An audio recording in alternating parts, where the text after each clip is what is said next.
Hey there folks, thanks for stopping by again. Here you can see we've got the Toddler tower all screwed and doweled together and ready for these dowels to be trimmed. So in this episode we're going to be doing some of the final finish work here, getting everything sanded once we get these dowel plugs trimmed up, which won't be hard. We'll show that in just a minute. And then we'll be moving on to finishing the top and getting everything attached. I'm ready for this thing to be done. I'm super excited about it, and hope you'll come with me on the rest of this ride.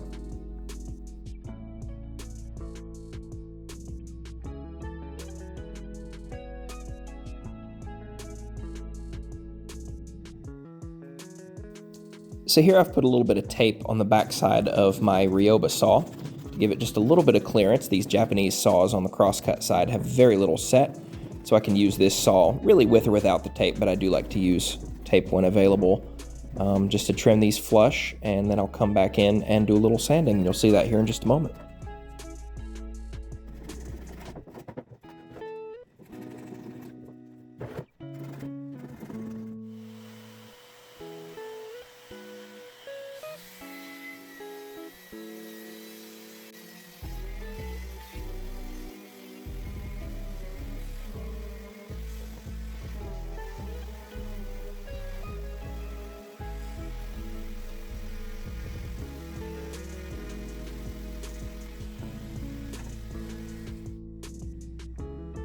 And once I have the plugs trimmed up and sanded up to 120 grits, you can see I get a nice flat finish relative to the rest of the surface, and we're ready to move on.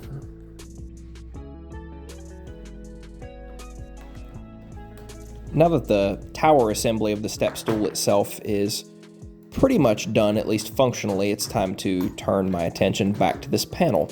So I'm going to get it out of the clamps here, check it to see just how good my glue up did, and then it's time to get on to sanding.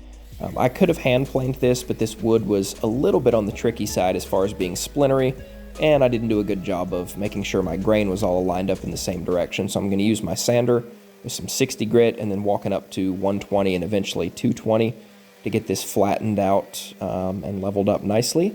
Then I'll take it over to the table saw and cut it both lengthwise and widthwise to get it to the size that I need it to be.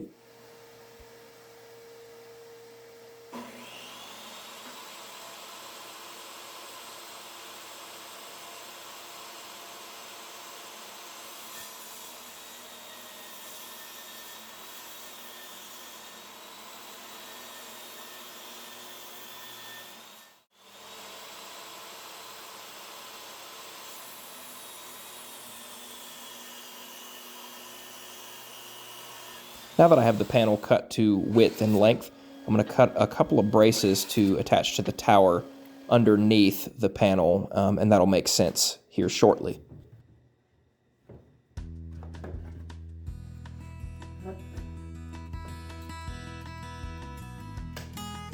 So in fiddling with this panel as I tried to get it to go in, I noticed one of these cracks was actually allowing the panel to flex quite a bit, and that made me very uncomfortable. So after thinking about my options, I decided to pull the panel back out, and I thought the best course of action would be to brace it up with a couple of battens. Now, a batten is nothing more than a strip of wood nailed or screwed across the grain of the board, and you can see here just how much that thing is flexing. I wasn't comfortable with that, so off camera I just cut a couple of these pine battens, nothing special, just some offcuts from the project. I'm going to clamp this back up to make sure that that gap tightens up a bit, and then I'm just going to come in and pop some, I believe they're 1.25" brad nails in through the bottom, and no one will ever see, and it'll strengthen this panel up nicely.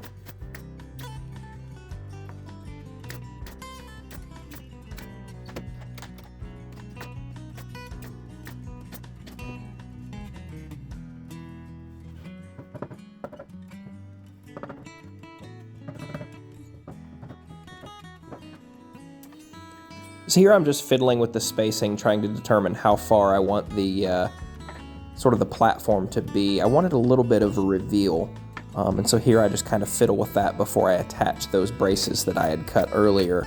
And what that's going to do is allow me a space to attach the top to all four sides of the sort of tower assembly itself.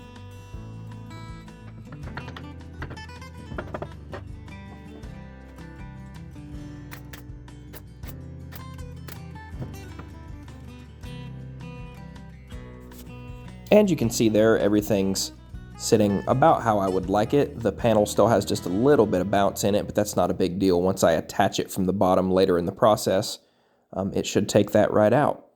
Now that I've got everything nailed in place, I thought it would be prudent to come in and put a couple of screws in, and you'll see me do that right here in a minute. I just didn't trust these brad nails laterally, with the force kind of trying to put a shearing motion on them. I really wasn't comfortable with that.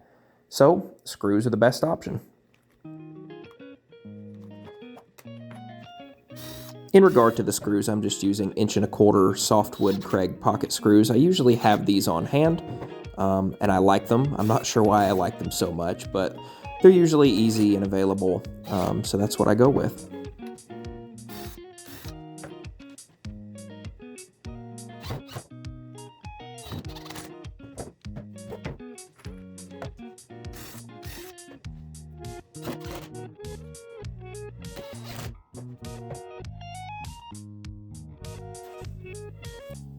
So when looking at my panel here, I noticed this chestnut had a lot of voids in it, and a lot of cracks. So it was at this point in the build that I decided that I was going to try and do something to stabilize these, and usually the best option for that is epoxy. Now, I didn't have anything super special on hand. I have some Crystal Clear brand tabletop epoxy, which is what I normally use to fill voids with.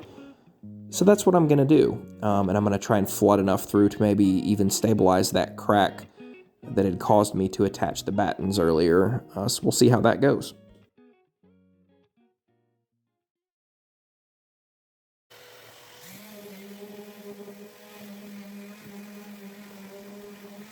Before I do any epoxy pouring, it's time to do my absolute favorite thing, sanding.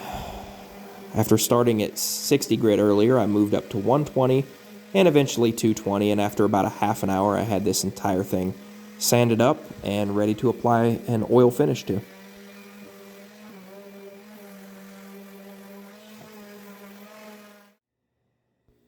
And for the body on this, I'm just using boiled linseed oil. It shouldn't need a tremendous amount of protection.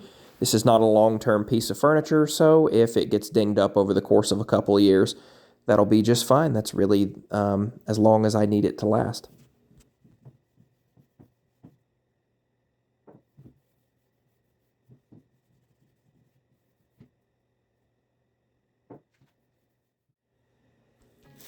Now that the tower is finished being oiled, it's time to do a little prep work for the epoxy. That basically just consists of putting blue tape anywhere that I think the epoxy might go all the way through, and that includes this big crack that I found earlier, so this way the epoxy will get inside of it and just pull up.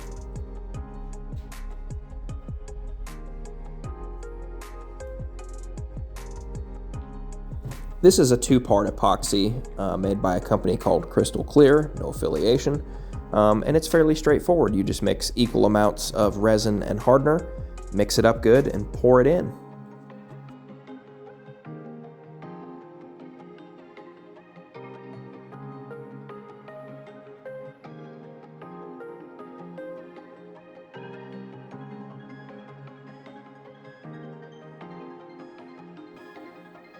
So in the course of filling these knot holes, I'm not sure why, but I decided that I liked the look of the epoxy on the chestnut, and rather than trying to mix polyurethane and epoxy, I just decided to do my first ever full epoxy tabletop pour.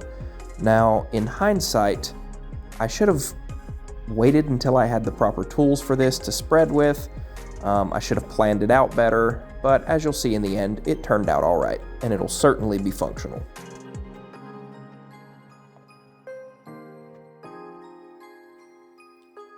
So this has been poured for, I don't know, probably 10 minutes. This is a 30-minute curing epoxy. I've torched it a couple times to get rid of the bubbles, and I actually came back on this middle section here. You can see it has some bubbles rising out. Something I didn't take into account with this chestnut is just how dry it is and how a lot of these little cracks have opened up, and so that's led it to be very, very thirsty. It is drinking some of this epoxy up, which is why I had to come back. This tabletop epoxy is supposed to be self-leveling. It looks like it's doing a pretty good job of that, but it's definitely having a hard time in the areas where these little cracks have opened up. I don't know if you can see that, but the grain has really opened up in some of these spots, and so that leads to areas like this where you have a really nice finish, well, minus the wormholes there, or the beetle holes rather, but you get this streak here where it's a really nice flat finish, and then right here next to it I can just tell, and I don't know how well that's coming through on camera, but I can just tell that it's thinner. So what I may end up having to do is a second pour, maybe let this sit for a day or two, and then come back in and do a super light pour on the top, but we'll see. I know my daughter's not gonna mind either way if it doesn't look perfect, because she's gonna be trampling all over this thing, but just an interesting learning curve here.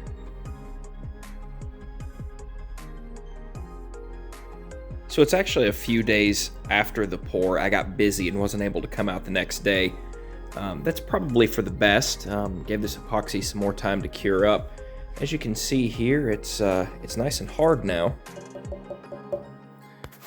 I do have some slight imperfections. This was really a learning curve for me. I've never done a tabletop pour. I've always done like void filling. And a lot of times you have to do that in stages unless you're using thick set epoxy, which I don't usually buy. I just keep a small amount of the tabletop stuff on hand. But you can see here, these voids are most of the way full. I think I'm gonna come back and just fill in some of these smaller ones just to make sure that my daughter doesn't catch her toe on anything. And I also want to do something about some of these spots where the grain had some cracking running through it. This barnwood was really old, and so it soaked up a lot of this epoxy, and I think what I'll do is just come in and put just a thin layer over what I've already poured in these rough spots. But yeah, not too bad. I guess it'll be passable. It's certainly not quality enough of something that I'd want to sell, but I got a couple of spots on here where it looks really good, where the grain cooperated with me. But yeah, so I guess that's what we'll do. We'll just fill these up and wait another 24 hours, and hopefully then it'll be time to finish this thing. A couple other just quick observations. I use, I guess they're like kebab skewers, like a big toothpick type thing that you do like shish kebabs on. I used that to stir my epoxy up usually, and normally in a small amount it's not a big deal, but I did notice on this I got a couple of spots. If I can, now this is pretty darn small, but that's actually embedded in the epoxy. So I won't be doing that again to stir with. I'll get something made out of plastic, and I used this just scrap of wood to spread with, and that was another mistake. This just didn't work that well. I didn't get perfect coating. Thankfully this, like I mentioned, is self-leveling, so it did a pretty good job, but you know, I learned a lot, and it didn't turn out awful, so let's just patch it up a little bit, let it dry, and move on from here.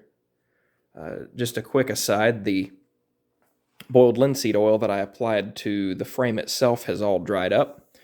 Looking good. I think I'll slap one more coat on there just to make sure that the wood has absorbed as much as it wants to, and we'll go from there.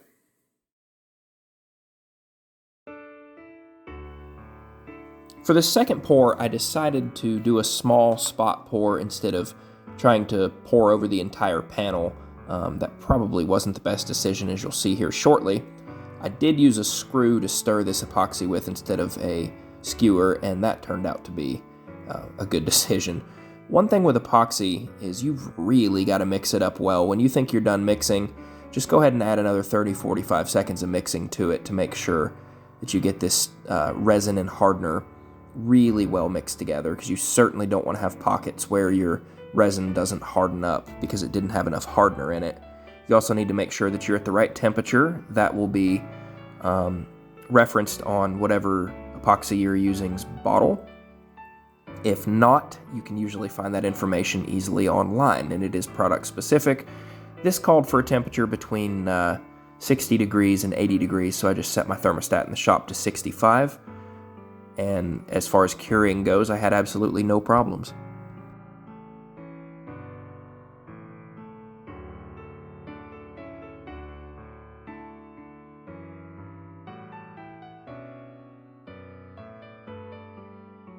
So I'm just using a Bernzomatic torch here to pop the bubbles from the epoxy as they rise, and that ensures that they don't rise up partially through and pop at a weird spot where the epoxy's too thick and potentially ruin the finish. And we're back the following morning. All the epoxy is dried up, and what I was worried about came to pass. Well, this will show up here, but you can definitely tell where I tried to spot fill with this second layer of epoxy. I don't think that was the right course of action, but what it did was go ahead and fill up all these spots that I was worried about. There are a couple of places on here that look pretty rough, if I'm being honest, but at this point I have a couple of options. I could sand this thing back and basically completely restart the epoxy process over. I could try and add more epoxy to it and fix some of these spots, sort of blend them out a little bit more, which at this point I don't think would work. I think what I should have done was tape up all the way around the edges and come in and do just a total pour over the entirety of the thing, focusing more on some of the low spots, but I didn't do that. So I messed up, but it's going to be fine. That's my takeaway from all this. I learned a lot about how epoxy works, especially this tabletop thin pour stuff. And it doesn't look great. It doesn't look the best. But let's be real. This is a step stool for my daughter. She's one. She doesn't care. So I'm going to follow her lead, and I'm not going to care either. We're going to get this base, which is now all dried up and ready for use, attached to the tower here, which is all linseed oiled up and also raring to go. So we'll just attach the bottom piece here to the bottom part of the frame, and we'll be done with this thing. And finally, here is the finished product. I didn't bother showing how I attached the bottom to the base. That was simply done with 3 screws on either side. Because I have 3 boards making up the top, I just simply screwed them in the center of each board. That way it'll allow for a little bit of wood movement, although that really shouldn't be too much of a problem on a piece this small. So here it is. It's nice and sturdy. As I showed earlier in the video, it'll absolutely take my weight, no problem. And I'm really happy with this. I think we're going to get a lot of use out of it, and I hope that it's going to stand up to the daily use that she'll be giving it, at least for the next year, until my daughter gets big enough to maybe move on to a more conventional step stool. So thanks for watching. As always, if you've stuck with me this long in this trio of videos, I really appreciate it, and I hope it's encouraged you to get into your creative space or shop and build something. And if you like what I do here, maybe consider subscribing. I would also invite you to check out my hand tool cabinet video that I've been working on, or hand tool display, whatever you'd like to call it. I have another playlist on the channel where I'm working on that, and I hope to get that finished up and posted really soon. So again, thank you for watching. I hope you'll check out some of my other videos, and we'll see you on the next one. Thanks for stopping by.